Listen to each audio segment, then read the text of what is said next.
Hey guys, welcome to the 190th C# tutorial that I'm making for the new Boston. And in this tutorial, we're going to continue working on our reader class. And like I said in the previous tutorial, we're going to be reading strings. So the first method that we're going to create is just a method that will read a string at the current position. So we're going to say public string, read string, and then we're just going to have the user pass through the length of the string that they want us to read. So we're just going to say int length. Alright, and we're going to be using the read characters method inside of the binary reader class to read the characters, or read the string. So we're going to say br.read characters, and then the length of the string will be the amount of characters that we want to read. So we're just going to say length right there. And you're probably wondering why we're not using the read string method. And that's because the read string method inside of the binary reader class doesn't allow you to specify the length of the string that you want to read. It just assumes where the string ends, and I prefer to do it this way.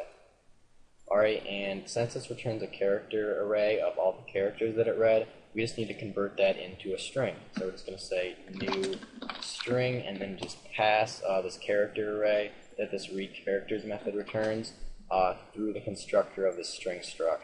And basically it'll just convert that character array into a string. And now we're just going to return the string that we created. And now whenever we go to call this read string method, what it will do is it will just read the characters that the user wants us to read. So if the user passed through 4, they wanted us to read a 4-character long string, it would just read 4 characters and then convert that character array into a string and then return it. Alright. And the next method that we're going to be creating is a method that will read a Unicode string. And I haven't really talked much about a Unicode string, and I'm not even sure if I have, but basically what a Unicode string is it's a string where each character is represented by an int16, or a 2-byte integer. So for example, if we were to create a Unicode string that read Adam, we would just do A, D, A, M, and a regular string would just look like that, how you'd normally type it, just Adam. So as you can see, the key difference here is each character takes up 2 bytes. So this A is 2 bytes long, this D is 2 bytes long. So you're probably wondering why this is even useful. Why would they ever store characters this way or strings this way when it would take up more space? Well, that's because not all characters can be represented by 1 byte.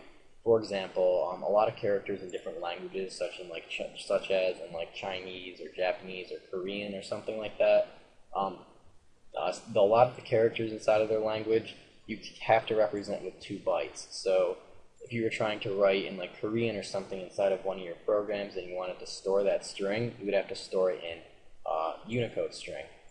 And there are 2 different types of Unicode strings. There's big endian Unicode string and there's little endian Unicode string. And a big endian Unicode string basically means that the int16 is represented in big endian. So as you can see right here, this is a big endian Unicode string. So since A is represented by 41, we just read this int16 right here and it's 41. So same as just a regular string. But if we were to make this a little endian Unicode string, it would look like this. It would be A, then D, then A, then M. So what it would do is it would go 4100 instead of 0041. So this is big endian and this is little endian. Alright, so now we need to actually read those strings. So we're just going to create a new method called public string read Unicode string. And then we're just going to have the user provide the length of the Unicode string that they want us to read. So we're just going to say int length. Alright, and basically what we're just going to do is read the bytes of the string. So if the user wanted us to read this string Adam right here, they would enter 8, since this is 8 bytes long right here, and we would just read 1, 2, 3, 4, 8 bytes. Alright, and then we just need to convert that into a big endian Unicode string, since this is a big endian Unicode string right there. So we're going to determine what string to read based on what byte order the user has defined. So we're going to say if byte order equals byte order.bigendian, then we're just going to read the bytes and convert it into a big endian Unicode string. So we're just going to say br.read bytes, read bytes, read bytes, and then the length, which would be the length that the user passes through. And now we need to convert this into a big endian Unicode string, since this will only occur if the user's byte order is big endian.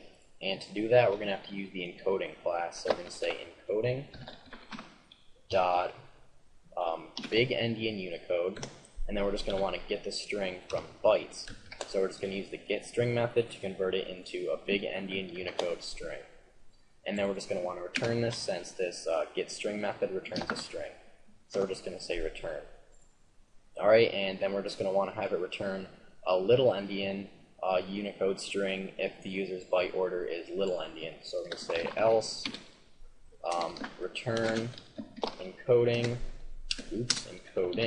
dot Unicode, and you don't have to say little endian Unicode, it's just Unicode. So Unicode dot get string, and then those bytes. So br dot read bytes, and then the length of the string that the user passes through.